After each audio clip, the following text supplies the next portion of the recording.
एक आदमी की राशन की दुकान थी, उसके पड़ोस में भी एक राशन की दुकान थी।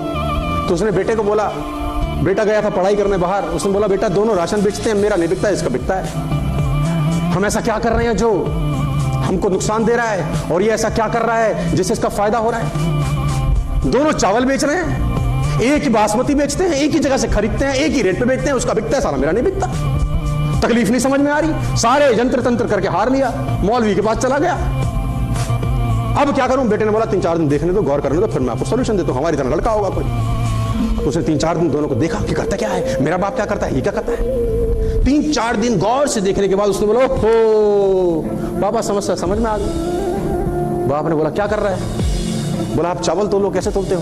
बोला वो ग्राहक आया, उसने बोला जी 5 किलो 2 किलो 1 किलो चावल दे दो। तो मैं क्या करता हूँ, जिस बोरी में चावल रहता है उसमें से, उसमें उनका लोहे का रहता है, उसमें से भर के उसमें पूरा भर देता हूँ, फिर तराजू में रखता हूँ, फिर ज्यादा होता है तो उसमें से निकालता हूँ, 1 किलो हो जाता है तो दे देता हूँ। मैंने कहा बस तकलीफ यही है। वो आदमी अपनी दुकान में क्या करता है, वो भी 1 किलो चावल ही देता है, लेकिन वो तराजू में खाली लिफाफा रखता है और चावल डालता रहता है, डालता रहता है, डालता रहता है, डालता रहता है। देता 1 ही किलो है, लेकिन ग्राहक को लगता है और डाल रहा है, और डाल रहा है, और डाल रहा है। तेरे में लगता है और निकाल रहा है, और निकाल रहा है, और निकाल रहा है, और निकाल रहा है। तू निकालता हुआ दिखता है और वो डालता हुआ दिखता है। देते 1 ही किलो दोनों। तुमको समझ में आया? बाप ने बोला बेटा बात समझ में आ गई।